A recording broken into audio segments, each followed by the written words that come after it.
Neville Goddard would always talk about us experiencing the feeling of our wish fulfilled and not worry about emotions. What is the specific difference between these two? Well, in today's video I will give you some explanation on the matter that might help you achieve your own dreams. Briefly put, emotions are experienced consciously or unconsciously, but feeling something is a conscious and deliberate act concerning something in your life. I know it might still seem a bit confusing, but once you understand it, we can make use of it.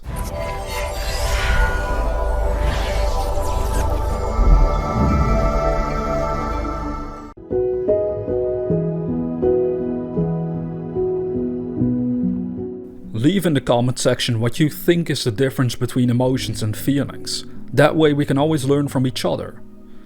Now on to the subject. When I deliberately imagine having something or being something as Neville would suggest, I am learning to feel my wish fulfilled, because I am imagining how that event would relate to me. I would potentially imagine the touching of things in order to make it real.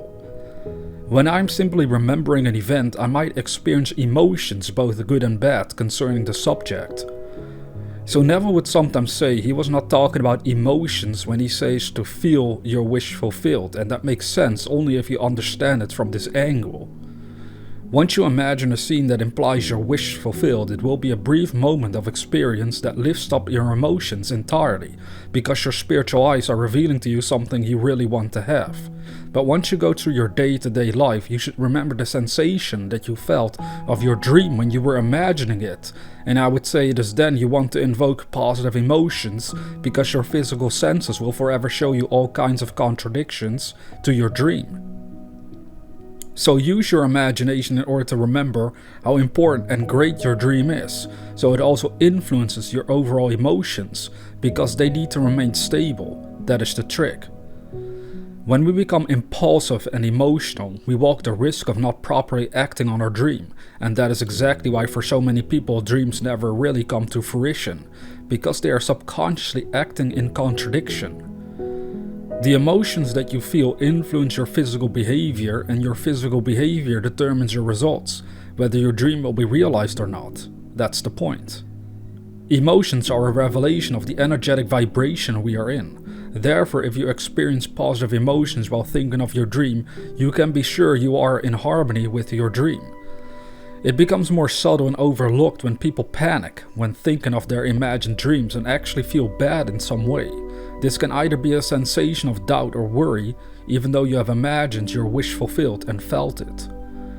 This happens because for most of us it takes practice to actually remain in the so-called sensation of our wish fulfilled, because we are still too used to letting the physical world control our state of mind instead of our imagination controlling us.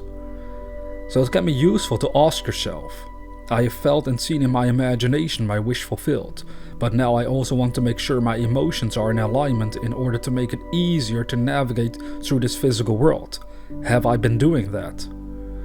Only an experienced teacher can live from the feeling of his wish fulfilled without issues, and since most of us are students, we should remember to stabilize our emotions and keep them in harmony with our dream until we reach a point of fully trusting in imagination and what it can do. We no longer even doubt whenever our senses show us something contradictory. If imagination is the only thing that controls you, then your emotional state doesn't really matter anymore, because you're not letting your consciousness be controlled by anything other than your own imagination anyway. But since for most of us that is not how we truly live, we have to remember that the emotional state helps us live up to our own dreams more effectively.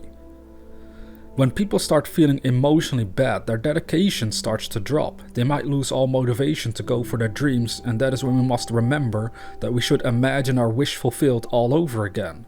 Re-experience the joy of what it would be like if we had achieved what we want, and lift up our imagination that way so we don't stay stuck in a rut. I've seen this happen with many people. They have a dream, they are motivated by their imagination, it inspired them, and then not long after they seem to stagnate and or are full of doubts again. What happens? Well, the physical world is messing with their heads again. This can also happen to me personally, but I found out every time I take the time to imagine the feeling of my wish fulfilled, it lifts me up emotionally again, and suddenly I can feel encompassed by this renewed power within me to keep going for my dreams. Sometimes people have asked me in private how I stay motivated to keep working on my dream even if everything seems to indicate as if perhaps it will never be realized. Well, this is how I go about it, and with most people, if I tell them this, they think it sounds cool and never experiment with it for themselves, or worse, they simply think it sounds nuts and don't want to have anything to do with such witchcraft-like behavior. It's like how it went for Neville as well. Some people saw him as the devil, others as a God-awakened person. It all depends on your own perspective. To me, Neville simply was someone very skilled at controlling his own mind by using his mental faculties consciously. For most, they are being used unconsciously, and therefore we go all over the place with how we feel and what we do throughout any given year. Now you catch the feeling of your wish fulfilled today and remain in that state, which implies you consciously let yourself experience the emotions that are invoked by that feeling of your imaginative wish fulfilled. For the cycle that Neville never mentioned, but we can reveal to you now, is as follows. The way you imagine influences the way you think influences the way you feel, and the way you feel influences the way you act, and the way you act influences the results you get. Feelings and emotions are closely related, but perhaps we want to overcomplicate it and try and not pay attention to our emotions. But the subconscious mind has also been called the emotional mind, the subjective emotional nature of our consciousness, so we do want to inject that part of our consciousness with our dream. This and other books Neville would more specifically address, how we should influence the subconscious mind, and it cannot distinguish between what is real and imagined. Therefore, a person that lives fully from their imagination can, in potentiality, indeed control their own destiny in life. Imagination is a conscious faculty we use in order to dream things into being spiritually. Then, through giving ourselves over to the feeling, which we can also call sensation, of our wish fulfilled, we learn to lift ourselves up out of a rut that we normally dwell in emotionally. And then when the inner emotional state is lifted up into harmony with the imaginative dream, you will fall under a magnetic compulsion that causes you to make your dream a reality.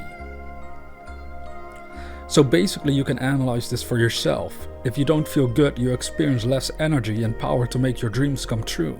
But if you feel great, you experience great energy and power to make your dreams come true. This is because feeling encompasses the emotional state, but to just try and emotionally feel better is not enough. Your whole consciousness itself has to operate better overall. Imagination has to be the spiritual roadmap that reveals to you in what direction to walk.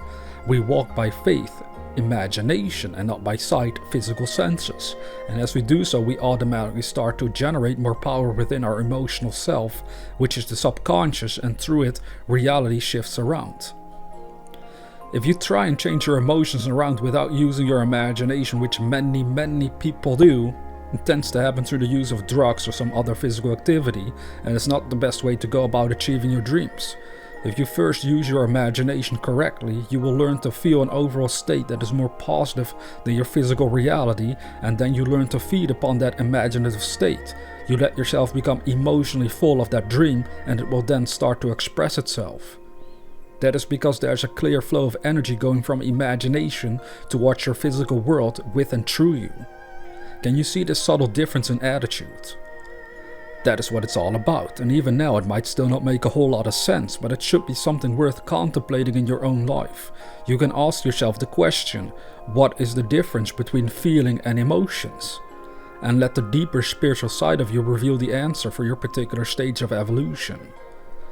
With this video, I'm not trying to dismiss Neville's teachings, rather I try to add something to it, another layer that hopefully makes it more clear what this power of imagination can do for you, and that I think is never a fruitless endeavor.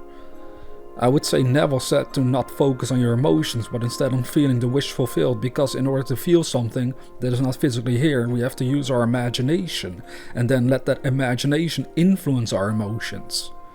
If we start at first trying to change our emotions without using imagination, we have a much higher risk of trying to do it using physical means, and we don't want to do that.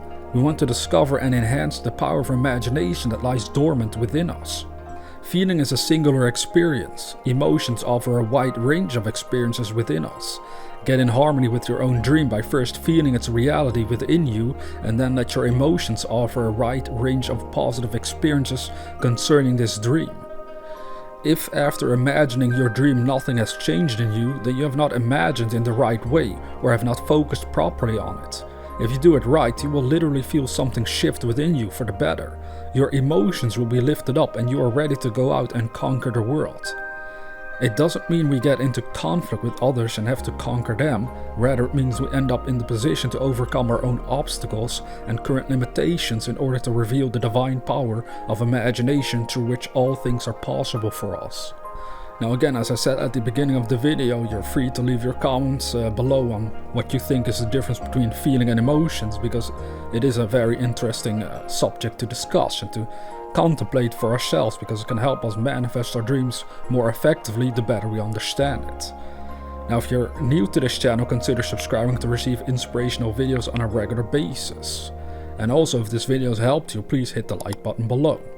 Now with that being said, dear viewer, never forget that we are the dreamers.